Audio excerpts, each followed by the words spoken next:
Quando a gente começa uma série de vídeos, a grande dificuldade é entender qual que é o melhor ponto. Depois de muita conversa, a gente decidiu que um ponto interessante para começar a nossa série de documentários seria o crime organizado.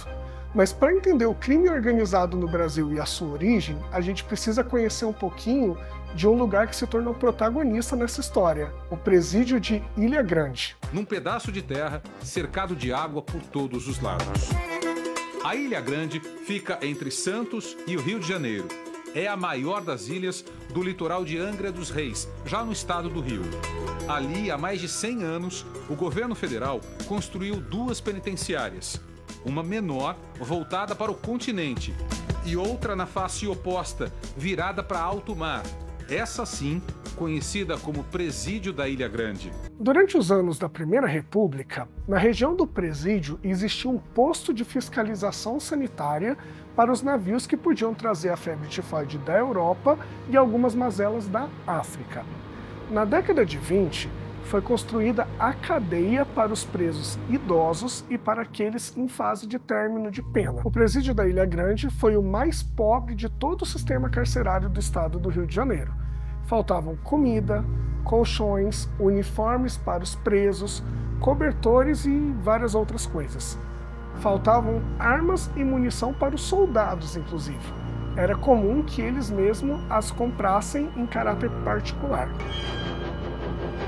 E este é o inferno, o caldeirão do diabo, o presídio da Ilha Grande. A partir de 1960, a Ilha Grande se transforma num depósito para os mais perigosos.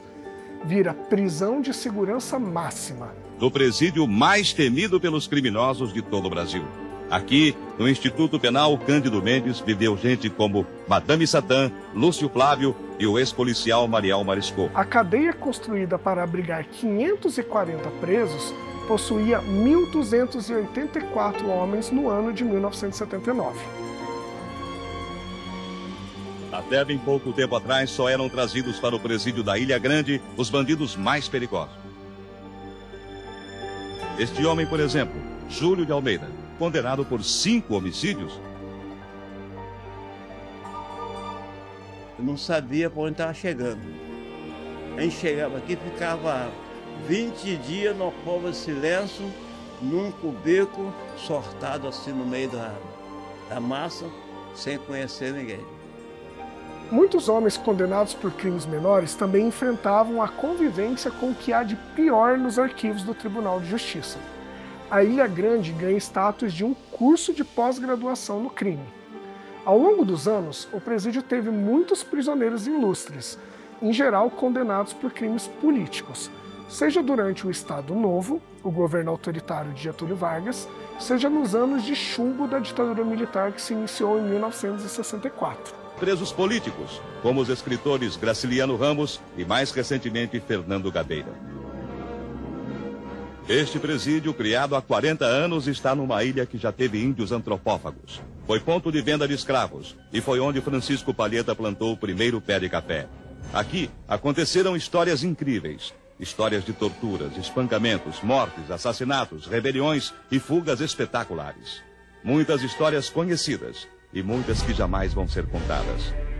E essa história toda tem um ilustre registro. O escritor Graciliano Ramos, no seu Memórias do Cárcere, contou como que era o dia a dia no presídio. Eles tinham problemas seríssimos de higiene e todos sabiam que estavam ali para morrer. Ou, como o próprio Graciliano também conta no seu livro, a fala do encarregado de segurança do presídio, logo que você chegava no presídio de Ilha Grande, já dava o recado. Aqui dentro vocês não têm direito, vocês não têm proteção, vocês não vieram para se corrigir, vocês vieram para morrer. Pelos corredores sujos, escuros, úmidos, dentro das pequenas celas onde vivem até 4 homens, as queixas, como em todo o presídio, são sempre muito grandes, muito violentas. Ah, a situação, aí, olha a minha situação aí. Aí, olha aí, olha aqui, olha aqui, aí dinheiro caindo, aí dinheiro caindo aqui, aí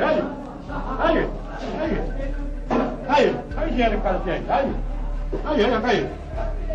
A influência dos prisioneiros políticos se dava basicamente pela força do exemplo pelo idealismo e altruísmo, pelo fato de que, mesmo encarcerados, continuavam mantendo a organização e a disciplina revolucionária. Tudo que as famílias mandavam para os presos políticos era reunido num fundo comum e depois dividido para todos os colegas em partes iguais. Organizaram também uma biblioteca, uma farmácia comunitária e elegeram um colegiado de presos para representar o grupo na hora de discutir qualquer assunto com a diretoria da cadeia. No entanto, apesar de alguns avanços e exceções relevantes, como a gangue de Lúcio Flávio, que atuaria entre 1968 e 71, nada disso produziu um senso de sólida organização para o criminoso comum. Nas ruas, o crime continuava o mesmo, avulso, violento, desorganizado. O fenômeno da conscientização e o surgimento do chamado crime organizado só vão aparecer de verdade na década de 70, quando a ditadura militar abre outra vez a porta da cadeia para a oposição política. Na Galeria B do Presídio de Ilha Grande, William da Silva Lima, cofundador do Comando Vermelho, encontrou a matéria-prima para a fundação da organização. A união dos presos comuns para resistir ao clima geral de barbaridade no Instituto Penal Cândido Mendes tinha uma base objetiva: a sobrevivência. Para não morrer, para não ser roubado pelos grupos já existentes, para continuar vivendo como homem, era preciso reagir. As falanges Jacaré, Coreia, Zona Sul e os independentes comandavam a rotina de terror que dominava milhares de prisioneiros. Não havia regras de comportamento naquela época nos presídios. Um preso desrespeitava o outro. Imagina um pai de família sendo violentado, estuprado, ou um detento que tinha seus pertences roubados. Algo que a mãe trazia numa visita para o filho e quando ela ia embora, outro pegava. A Falange Vermelha, primeiro nome do Comando Vermelho, veio para criar leis de convivência, um código de conduta para os presos. No ano de 1975, a influência dos militantes políticos sobre os presos comuns aumentava muito. Não me surpreendi quando vi a malandragem da Ilha Grande falando de caixinha, luta de classe. Já existia o coletivo na cadeia desde os comunas do Estado Novo. Quando os presos políticos foram sendo transferidos ou libertados, naquele processo que a gente conheceu como anistia, a experiência e o aprendizado entre eles acabou ficando. É nessa relação entre crime e militância política que se dá a origem do crime organizado no nosso país. A Falange, que é o primeiro nome do Comando Vermelho, vai tomando forma e define a primeira palavra de ordem. O inimigo, a partir de agora, está fora das celas. Aqui dentro somos todos irmãos. Um recado bem claro para as quadrilhas que atormentavam a vida no interior da cadeia. Presos comuns não têm anistia e sabem disso. Isolados após a liberação dos militantes políticos, os criminosos comuns tiveram que enfrentar sozinhos o dia a dia do presídio. Condenados a passar juntos as próximas décadas, eles tinham tempo de sobra para pensar nos problemas do presídio e na estratégia a ser adotada contra os grupos rivais. Em 1975 e 76, o pessoal do Fundão, que era em curso da Lei de Segurança Nacional por assalto a banco, foi distribuído numa dolorosa luta em todo o coletivo carcerário comum. E nós tínhamos uma prática no Fundão, onde era constituído de 90 homens da Lei de Segurança Nacional, da Lei de Segurança Nacional, que nós praticávamos a solidariedade entre nós. Quer dizer, não podia ter assalto, não podia ter estupro, não podia ter... E o negócio era ir embora, ou embora legal, ou embora foragido. Quer dizer, nosso ideal, determinamos isso entre nós. E que as incompatibilidades pessoais que deixasse para a rua. Enquanto as demais falanges se organizaram em torno dos próprios interesses, geralmente mantidos pelo terror, o grupo do Fundão se esforçava para melhorar as condições carcerárias e reprimir o crime entre os próprios criminosos. Assim, foram ganhando a confiança dos demais presos. Agora, a afetividade, a amizade, não tem nada com organização. Uma organização você destrói. Uma afetividade você não destrói nunca. Então, essa amizade cresceu entre nós e que é indestrutível. Um massacre no dia 17 de setembro de 79 marcou a tomada do poder pelo Comando Vermelho na Ilha Grande. Os grupos menores estabelecem imediatamente um pacto com os vermelhos. A cadeia agora tem uma só liderança. As quadrilhas também não mexiam com nós, com o pessoal da Lei de Segurança. Mas começou a mexer com as pessoas que a gente gostava, com as pessoas que conviviam com nós. Então houve conflito. Nós já vivíamos organizado entre nós, com solidariedade entre nós, né? E também cresceu porque os outros aderiram também àquela solidariedade. E aí as quadrilhas começaram a saltar, porque interessava também ao sistema, quanto mais dividido, melhor para dominar.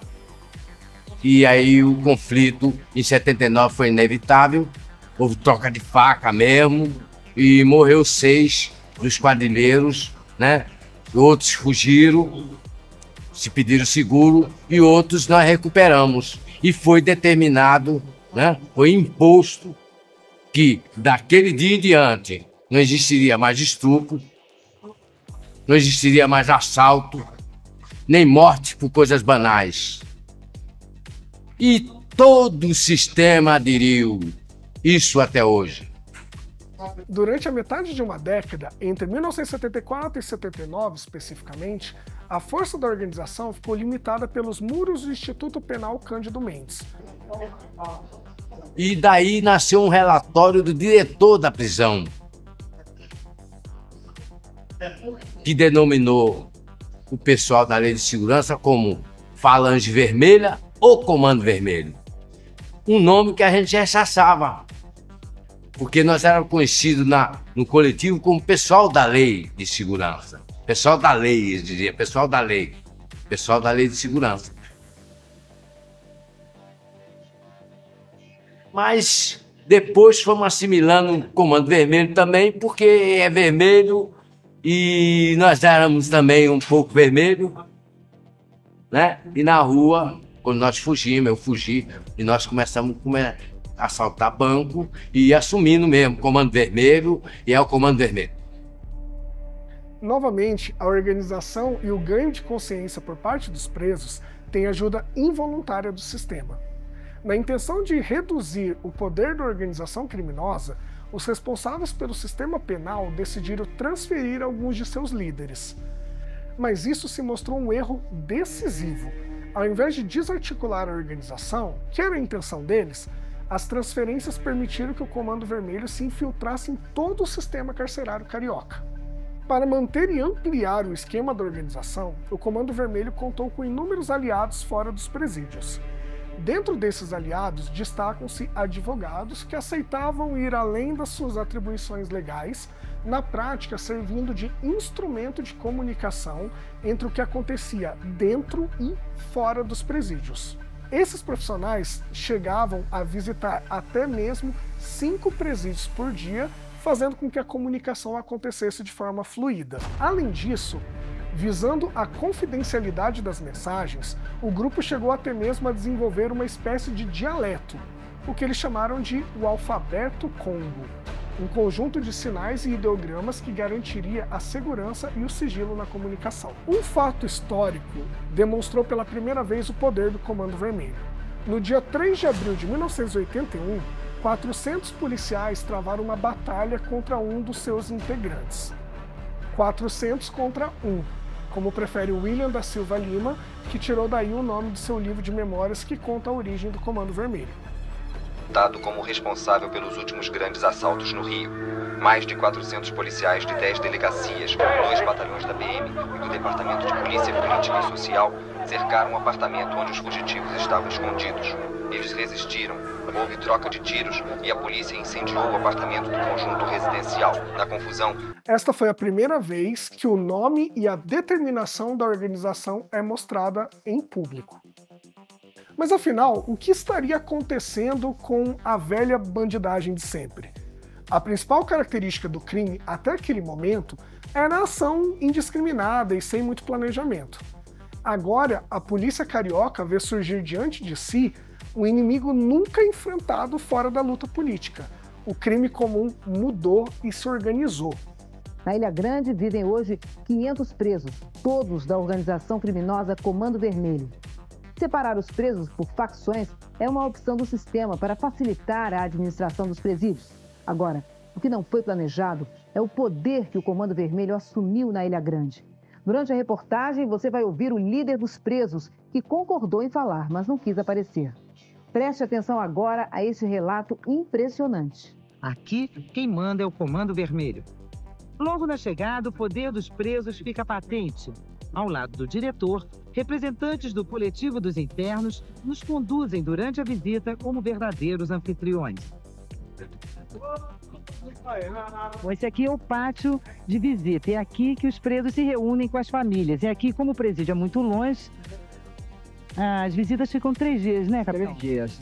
Eu vou conversar agora com o Chiquito, que é o presidente do CRI, Clube Recreativo e Cultural dos Internos da Ilha Grande. Como é que vocês veem a questão da desativação do presídio? A desativação do presídio não resolve nada. Aqui é uma ilha, certo? Como a ilha, a senhora está vendo que tem terreno aberto para plantar, muita coisa para trabalhar, e coisa que o preso precisa para se recuperar, para se reintegrar.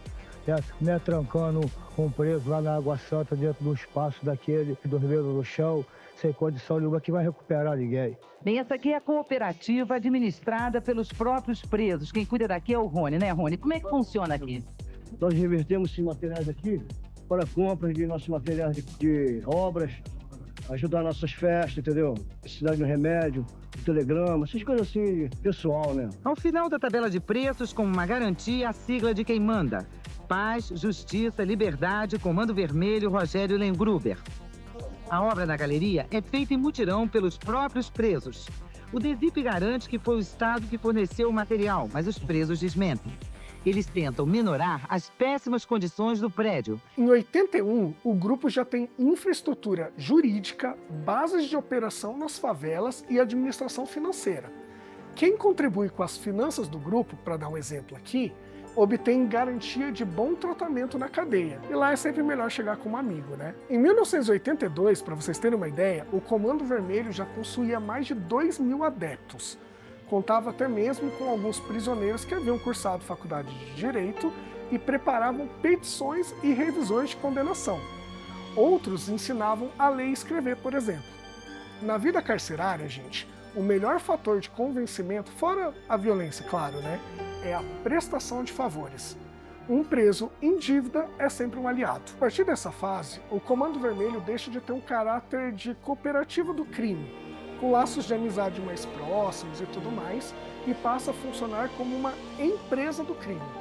Como consequência, a busca por lucro passou a ser o principal objetivo. Logo, se tornar uma organização mais fria e cruel é uma consequência inevitável. Também é dessa época outra mudança no Comando Vermelho. O foco deixa de ser o assalto a bancos, mas um laço que os aproximava da atuação política, e passa a ser o tráfico de drogas, considerado mais seguro e rentável. Com a eleição de Leonel Brizola e sua política de preservação dos direitos humanos, os integrantes do Comando Vermelho podem atuar de forma menos belicosa já na década de 80. O governador fez valer a inviolabilidade do domicílio e deu a todos os detidos o direito de se comunicarem com um advogado e de usarem o telefone da polícia para fazer uma ligação pessoal. Isso visava evitar que ocorressem torturas e desaparecimentos, uma coisa muito comum até então. O crime organizado explorou com habilidade cada uma dessas demonstrações de civilidade do governo estadual. Estamos em 1984. A terceira fase da existência do Comando Vermelho está começando. A missão agora é controlar o tráfico de drogas, cooptando ou destruindo as pequenas quadrilhas independentes que existiam. Assim começou, de fato, a guerra nos morros. Ao mesmo tempo, a organização sabe que precisa contar com a colaboração da população carente.